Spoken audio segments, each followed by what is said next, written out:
Kalian sadar nggak sih kalau Pak Jokowi itu nggak pernah membalas semua ejekan, hinaan, sindiran, fitnahan, dan tuduhan yang dilontarkan kepadanya sejak menjadi presiden hingga saat ini. Tapi rakyatlah yang membalas perlakuan tersebut dengan tidak memilih dan mendukung orang yang melakukannya.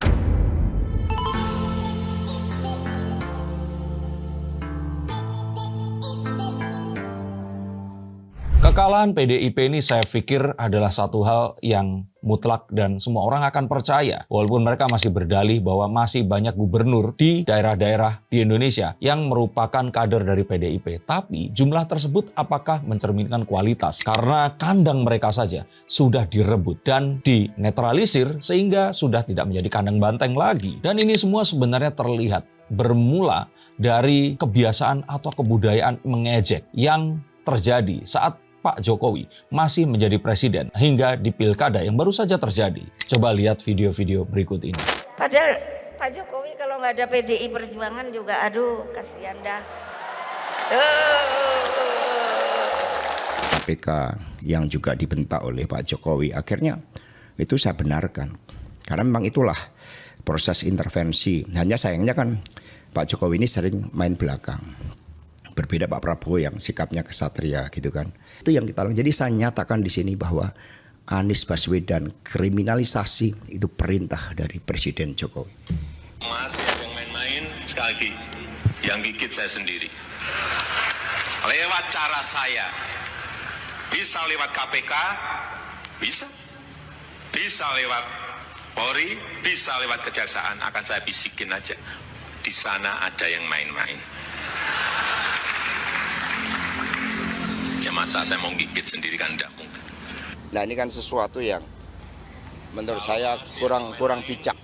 Maka mengapa ada fenomena abuse of power dan power behavior sebagaimana terjadi dalam pemilu tahun 2024 dengan the triangle of authoritarian populism, karena pemimpin dalam hal ini adalah presiden sebagai otoritas moral telah meninggalkan ide dan gagasan kolektif yang membentuknya. Mau saya dihina, saya dimaki-maki, difitnah udah biasa. Ada moral aja takut ngapain.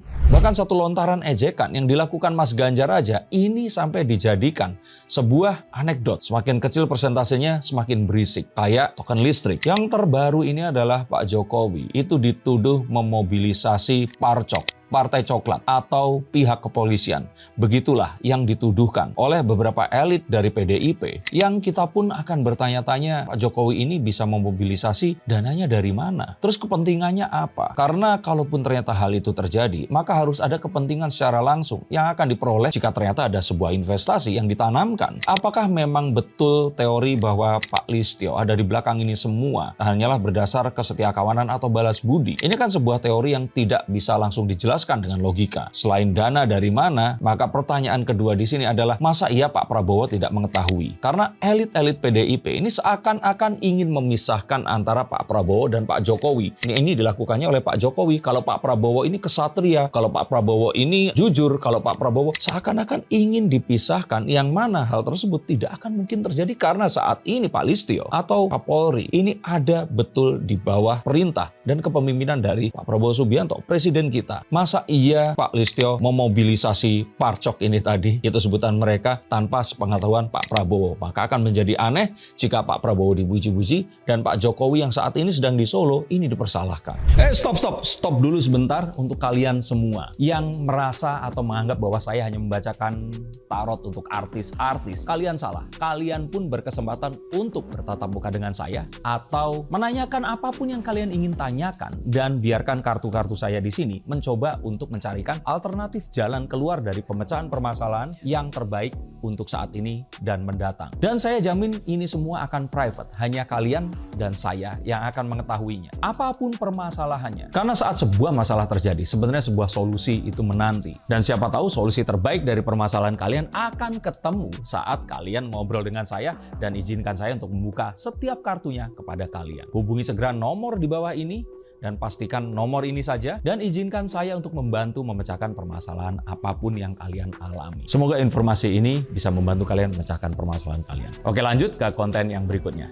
Yuk. Tapi bukankah betul Pak Jokowi memiliki pengaruh besar? Hal ini sudah saya bahas di konten sebelumnya. Bagaimana Raja Jawa ini melakukan banyak unjuk kesaktian yang membuat kita yakin bahwa beliau sampai sekarang pun ini masih memiliki kekuasaan dan juga pengaruh. Tapi apakah sebesar yang dituduhkan? Karena pada akhirnya rakyatlah yang sebenarnya akan memilih. Di TPS lah mereka akan mencoblos. Dan rakyat sekarang itu nggak kayak dulu yang akan dikasih duit terus mereka akan menyoblos. Bisa saja mereka terima duit. Tapi kalau mereka nggak suka, mereka akan nyoblos yang lainnya. Saya melihat ini semua adalah karena kesabaran beliau. Selama 10 tahun ini dihina-dina seperti itu. Dianggap tidak pantas menjadi seorang presiden. Hingga hal-hal yang bahkan dilakukan oleh orang-orang di partainya sendiri saat dia masih berada di dalamnya. Dan diamnya beliau ini membuat orang-orang yang prihatin itu akhirnya tidak memilih orang-orang yang melakukan hal tersebut pada Pak Jokowi dan keluarganya. Bahkan kita tahu dulu hingga akhirnya sebelum di penghujung menuju ke pemilu, Pak Jokowi ini masih menjadi seorang quotes on quotes petugas partai yang taat kepada ketua umumnya. Disuruh datang kembali untuk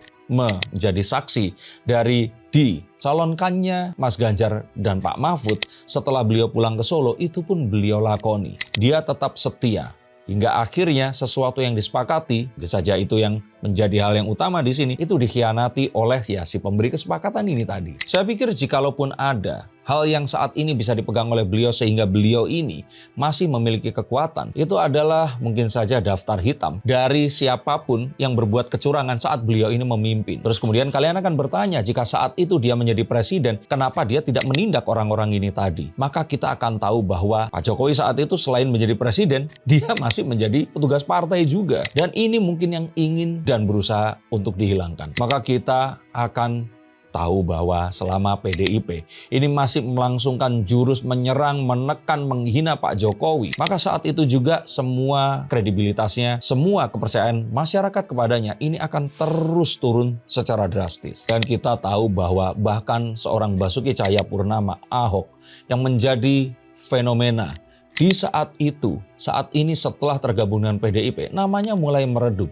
dan mulai hilang pengaruhnya. Bahkan upaya beliau untuk bisa menyeimbangkan kedudukan di Pilpres kemarin itu tidak terlalu membawa dampak. Saat pilkada, saya pikir hanya sedikit orang yang akan bisa percaya dan terus kemudian mengikuti sarannya. Semua kemenangan dari Pramono Rano jika ini memang terjadi dan tidak ada putaran kedua adalah karena orang-orang yang sudah antipati terhadap Ridwan Kamil yang memang memiliki dosa-dosa di masa lalu karena beliau memang seseorang yang gak berpikir untuk menjadi atau berkiprah di politik, seseorang yang berusaha untuk dapat akrab dengan teknologi di zamannya dan mencuit apapun yang ada di pikirannya, yang saya pun menganggap bahwa apapun yang dicuitkan ini masih dalam sebuah koridor yang masih bisa dipertanggungjawabkan. PDIP ini akan semakin ditinggalkan dan tenggelam. Dan ini semua bisa saja diperparah dengan perpecahan di dalam tubuh PDIP yang saya ramalkan ini sedang terjadi dan harus segera dipadamkan. Sebuah keputusan besar harus diambil dan ini berkaitan dengan ketua umum yang mungkin harus digantikan sesegera mungkin. Dan ini bukanlah sebuah kebencian kepada partai yang besar dan luar biasa ideologinya, tapi sebuah bentuk kasih sayang yang ingin memberikan sebuah pesan agar hal ini tidak dilakukan terus lagi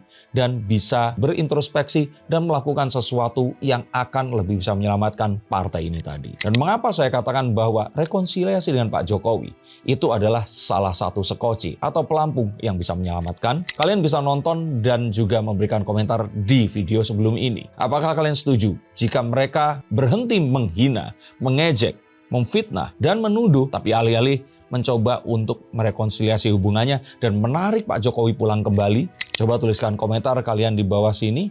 Dan terima kasih untuk kalian yang menyukai konten-konten akal sehat tentang perpolitikan di Indonesia menggunakan kartu saya ini tadi. Untuk kalian yang udah cekkan kartunya, silahkan hubungi nomor di bawah sini. Sampai ke konten selanjutnya. Terima kasih, sampai jumpa dan salam.